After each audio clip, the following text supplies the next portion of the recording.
I want to take a few minutes to explain how in Genesis Conference we have a system in place for to oversee pastoral growth and health. And that's our MEG MAC system. Now, let me start by explaining what MEG and MAC mean. The MAC, the Ministerial Appointments Committee, is a small group of people. It includes the bishop and me, and we are the ones that oversee what are called ministerial appointments. We place pastors in churches, and the Ministerial Appointments Committee is part of the MEG board. And so anytime the MEG board is meeting, the MAC is also meeting with them. Now, the MEG board is the Ministerial Education and Guidance Board. That's where we get the shorthand MEG. And the MEG board oversees our ordination process and our consecration process, and also oversees pastoral health. Our conference MEG board is made up of 12 people, and we oversee policies that lead to pastoral health. For example, in the past few years, we put together a policy on sabbatical, and sabbatical plans come into play and go to the conference MEG. We also are the board that deals with any kind of pastoral moral failure or discipline that's needed.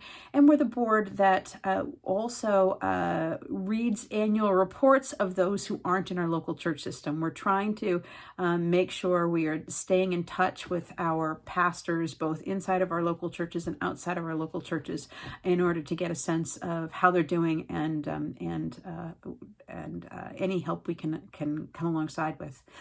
So that's the conference MEG. Now, the conference MEG is joined by the IMEG, the interviewing MEG, for our interview days for our conference ministerial candidates. The reason we expand the MEG on our interviewing days, because the IMEG is rather large, and the reason we expand the MEG on our interviewing days is because we have a lot of people to interview, and 12 people just simply can't do justice to interviewing that many people well. So 2 to 3 times a year, usually on Saturdays, we have these big interviewing days so that we can interview all of our conference ministerial candidates annually. When we gather on those Saturdays, we break down into smaller groups, ideally 3 people in each of the small groups, and we have questions. Each small group has questions that they're going to be using in their interviews. The questions are based on 3 different elements of our ministerial training process: head, heart, and hands. Head is what they're thinking and how they're thinking theologically, so it's their theology and what they're learning and knowing. Heart is both the character aspects and the spiritual maturity aspects, and then hands are their skills, the skills that they need in order to do ministry. And we want to see all of our candidates growing in head, heart, and hands over the course of their time as a conference ministerial candidate or a CMC, conference ministerial candidate. There's a lot of acronyms. I apologize. It's just the way we roll.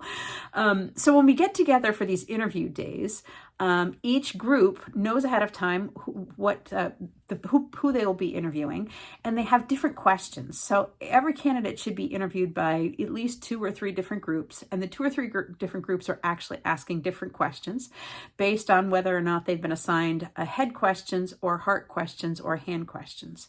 And then also, according to what block the CMC is in, and I'll explain that in a minute, they have different questions. So block 1 is a local ministerial candidate, LMC, just starting out and coming in. And those questions will be far more basic than the questions we'd ask in block 4, which is the final block for any CMC. And so if a local ministerial candidate comes in, an LMC comes in, and they don't have a clear theology, for example, of sanctification, or they may not even know what that word is, that's okay, because we have training ahead. But if someone is in block 4 and they don't have a well-formed theology that is in line with who we are, then that's of great concern. So the questions sort of ratchet up every year, but you'll get those questions ahead of time if you're on the IMEG. If you're a conference ministerial candidate, you won't get those questions ahead of time, because we want to see how you respond on the spot to questions. Being a pastor is filled with moments when you're on the spot to answer questions. And so just seeing how you respond and how you think through answers gives us insight into how you're currently doing in your formation towards being a pastor, and what kind of pastor you'll make, and where you still need help in your growth. So the IMEG will each of the groups that interview fill out an evaluation form based on that interview. It's not the only evaluation we take into consideration.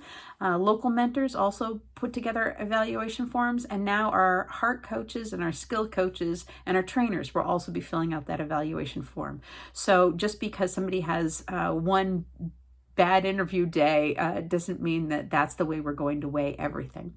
But the IMEG is greatly helps us in giving us insight into how the candidate is doing in being able to answer questions, in their growth, in the places where they still need training, and in that evaluation process.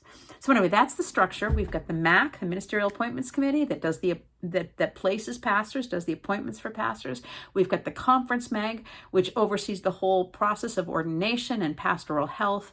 And then we've got the IMEG, which is a larger group of people who join with the Conference MEG on those interviewing days to interview our candidates. Thanks.